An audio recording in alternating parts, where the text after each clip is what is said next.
So welcome back. How was your week after our first therapy session? Well, thank you. I guess it was okay. I'm trying to remember. So much has happened. It actually got. I guess it was okay. So it got to a point where my anxiety level got through the roof with, because I'm living with my parents, and I feel like that's mostly where my stress is coming from. Like the work stuff has died down, but it's maybe mostly working for my parents and living with my parents. It's causing most of the anxiety, but it got to be a little bit stressful to the point where my husband and I went to go look at a house to live in because, the whole purpose of us living there was when we sold our house was to save some money and to get ready to build our new house. But it got to be so much that like my dad was just critiquing everything, like just on top of me, that we decided maybe it's worth it for our sanity to go look at a house, and then we could always rent it, if we didn't want to do that. So we did that. And I feel like that gave me a little bit more of my control back. Okay. It didn't necessarily fix the issue because, my dad was upset about the fact that we don't want to live with them anymore. But I think it allowed me to say, okay, there's an option if this doesn't work out living at the house. So that was good. And then of course they now left for Florida. So we have a little bit of a break from each other where everyone could kind of just take a breather. But it was tough, and I didn't go back to journaling or anything. I know we talked about me doing some journaling activities. We talked about me doing some walking or physical exercise. But honestly, I think I was just such in a slump then that my only way out that I thought was just to leave. Okay. So I do need to do a better job of working on that. You said that you felt like you have more control by looking at houses. Can you tell me a little bit more about that? Yeah, I think that you have some time because it could take a while. I feel that I haven't had during this whole process, like selling the house, building a new one. It's not something that I necessarily wanted to do. Okay. I was kind of trying to do it to make my husband happy. I love the house that we lived in before. It was a great place to raise our daughter. It was a good community. Didn't need some work, yes, but overall it was a nice place. Okay. But my husband really liked this other piece of land, on the water. And I think everything I've been trying to do is to make him happy. And it could go back to like I want him to be able to exercise because it makes him a lot of the stuff I do in my decision making is for him. So okay. I felt that, okay, we'll buy this land, we'll do that. Maybe he'll be happier. Maybe he'll then agree to do something that I might want to do. So it was more like for him, if you know what I mean. So okay. We put the house on the market. It sold real quick. Like we put it on Facebook and it sold within 2 or 3 weeks of us putting it on there. And so then he wanted to move into my parents kind of earlier. So again, everything that I did, I didn't feel like I was in control of the situation. Okay. So it was like for him. And I kind of kept thinking like, okay, well, when is it going to be for me? So I think by going to look at the houses, I felt like, all right, I'm in charge a little bit more of the destiny. I took it upon myself to look at the places to go see. Mm-hmm. He was on board with it. He agreed with it. So it kind of gave me back that sense of control that I felt I lost when everything went, when everything happened so quickly. Okay. And I think, as we're talking about, a big piece of how I feel and how I handle anxiety is control. Like I'm not somebody who likes to give control or to not be in charge of an outcome. So I like having, that sense of I know what's going to happen. And I think this whole process has been driving me crazy because I don't have any control over it. Okay. So you're saying you're doing this for your husband, but we talked about in the last session how you should do things for you. You said you haven't really journaled. Why did you feel like you couldn't get your feelings out or you weren't comfortable journaling? I don't know. I think that's a good question. Like I haven't been doing a lot for me, and I could see that, even walking, like that was something I wanted to do. Like I felt good when I would go for a walk or go for a run or work out, and I haven't been doing that. Yeah. And the journaling, I don't know if it's just the finding the time, which is an excuse because I know that there's time that if I, even if I'm waiting for a doctor's appointment or I'm sitting at a driver or stoplight, I could be, jotting stuff down. I think I don't know why I haven't been journaling. I don't know if it's a fear of what's going to come out when I do actually take the time to be with myself and do something for me, or what it is. Like, so journaling as much as, and it's the same thing with meditation. Like, I love the people who do yoga and all that stuff, but I can never get myself to just sit there and quiet my brain to do it because I'm afraid of what, I don't know, what'll happen. Okay. But I do need to take more time for myself, and I don't know how to do that because I feel like I'm losing, I don't have enough, I don't know, like energy or what, or it's just easier for me to kind of be stuck in this rut than it is to change the circumstance. Do you know what I mean? Yeah. Do you feel like if you were to start journaling or meditating, do you feel like that would, in a way, like creating a habit would give you more control? Yeah, I do. I think if I could get into routine, like a habit, or what you said, a routine or habit, that would definitely give me more power back. I'd be more in control of what's going on, and it would force me to give the time to myself. So, yes, I just guess I need some guidance on how to, like, maybe we could work on how I could structure my day. Like maybe techniques to say, okay, you wake up in the morning and journal first thing, or you go for a walk, or I don't know, like I need like that routine that I could follow, and then once I get into that, I feel like it'll be much easier for me to work it out. You mentioned that you think creating a routine would be helpful. Like, would you like me to help you create a routine? Yeah, I think talking it out would definitely be helpful. So what does your daily scheduled life look like? All right, so like I said, I work for my parents. So Monday, Wednesday, and Friday, I keep my daughter home with me, and I work from home. But so it's hard I'm trying to kind of entertain her while also doing HR and the work I need to get done for my company.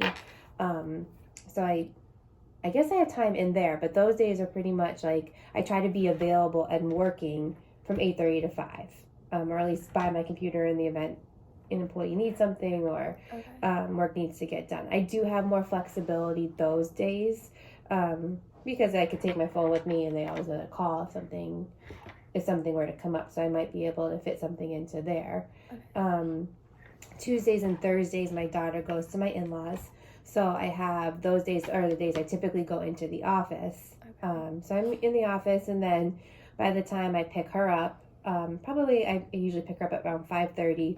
We get home, and the struggle with living with my parents is that they think that we should all have dinner together as a family. So, which is nice, but if I wanted to go for a walk or go for a run, after work, it's a little bit more difficult because that might already be planned by the time I get home. Okay.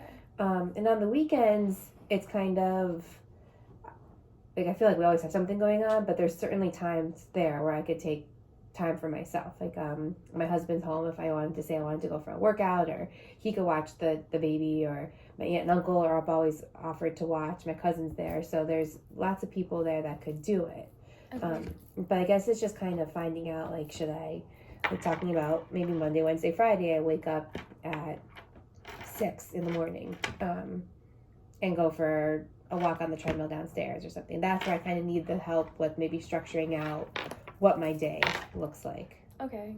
So I think it would be beneficial to set a time on Monday, Wednesday, and Friday when you are home before your daughter wakes up, or even if it's nice out, you could say, let's go on a walk together just for like 30 minutes or something like that. I think that would be very beneficial. And then on the days when you take her to your in-laws and you do the planned family dinners, you can maybe say, do you know when we're eating so I can work out after, or something like that. Yeah. Or even maybe those days focus on journaling, like, because maybe I won't be able to work out or do a walk or something, but to focus on journaling, that might be a good time. I think if I were able to do that, I'd be in a better headspace, because a lot of stuff, like when your endorphins are going, like when you're able to get some energy out, things kind of line up better. Because I also noticed that when I don't have a routine, then I'm not, eating the right way. I'm not making healthy decisions when it comes to food choices or exercise. So once that happens, then it's kind of like a downward spiral. Okay. And then I think even on Monday, Wednesday, Fridays, if you don't have time to go exercise with your daughter, maybe you can say you guys are playing a game and just take time to journal and you're still Right. spending time with her. Right. No, that's a good idea. Because oftentimes she wants to sit there with, like, oftentimes she'll sit there with me if I could, write some stuff down or even Yeah. listen to a tape, kind of while she's there. That's So a good you idea. do seem like you're less stressed out and you seem more calm. Do you think that's because your parents are in Florida? Yeah, definitely. I think that, and coupled with the fact that I know if I wanted to buy a house right now, I could do it. Like, we're financially able to do it. But yeah, I think it allows us to get back to the routine of just the three of us. And I can get my daughter back on her routine. Like, living with my parents with in itself is stressful, but then with your husband and child, it causes a whole nother element of stress because my daughter's obsessed with my mom and she loves Grammy and wants to always spend time with Grammy, but it's very hard then when there's two moms in the house trying to raise her. So I'm happy with the fact that they're gone, for the next 4 weeks or so, that I'm able to get back onto a little bit of a routine with her. We're able to get back into a healthy eating habit with the three of us. So I do feel a lot of the stress has been lifted temporarily. Okay. And then I know you mentioned in the last session your aunt and uncle and cousin live there.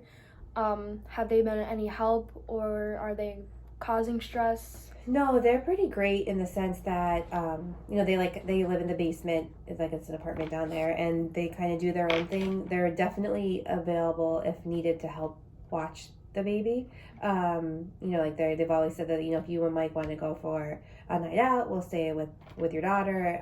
So I'm grateful for that. We just had my husband and daughter's birthday party this past weekend, and they were a huge help in getting everything set up. So they haven't caused any stress. And I think, I was talking with them at dinner last night because we had continued the family dinner even though my parents are gone. But there was no stress because we got takeout. It was nice, but they kind of validated what I've been feeling. So it didn't they helped me realize that maybe it's not just me seeing my dad as being this pain in the ass. Yeah.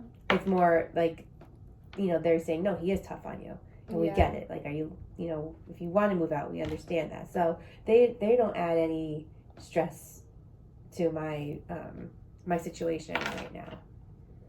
Do you ever think about talking to them as an outlet to relieve some stress?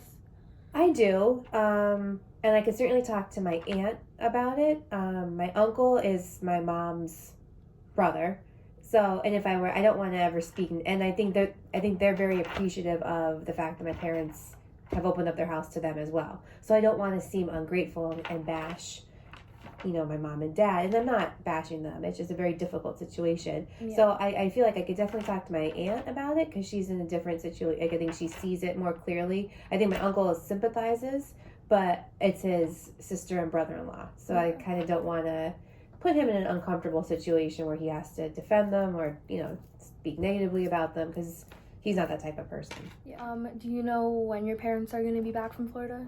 Yeah, they're going to be gone until probably mid-December, or early December, December 9th-ish. And then they'll be home for Christmas and then hopefully leaving like 2 days after Christmas to go down to Florida for a few months. Okay. How do you think the atmosphere will be when they get back? I'm hoping it won't be too difficult because it's that Christmas holiday season, like decorating the tree, and my daughter being 3 years old is going to be a fun time for Santa to come. So I think that might be a distraction. But I am a bit worried about what it's going to look like in May, and I know that's a far enough time out there, and our house will hopefully start to get some traction with the building and clearing the land and whatnot. But I am concerned that come May, what it's going to look like. Am I going to be in the same situation where I'm super stressed and not able to handle it, or am I going to be able to have hope that our house will be built hopefully by December, and then it's only a few more months. So that's the piece that maybe we could talk about next week or our next session, where we talk like what that's going to look like, because I am anxious and I have a tendency to revert back to a childish behavior where I'm acting as if they were my parents when I was a teenager as opposed to now that I'm 35. Okay. If that makes sense. Yeah. So everything's good now that they're Everything's away. good now that they're away, but I would like to focus maybe next week, like, on Yeah. coping mechanisms for when they do come back, because I don't know how that's going to be other than me acting like, Okay. you know, So next week or next session, we can definitely talk about some coping mechanisms that could help you out. But in the meantime, I think you should try to find ways to have time to yourself. Try to make time for journaling. Try to set a routine. Yeah. Um, Yeah, I think that'll definitely help me if I could get in a routine. And the journaling piece, maybe it's even just meditating with myself to not necessarily writing it down. But Yeah. if I love the idea of getting in a routine where I could, you know, take time for myself, eat better, make better decisions. That will help everything else come in line. Now that it's just the three of us, I think that'll be a good focus for the next few weeks before we can meet again. Yeah. And then in the meantime, I want you to start thinking of, like, I'll help you, but some ways that, like, come and bring me some coping mechanism ideas. Okay. Yeah, sounds good. Thank you.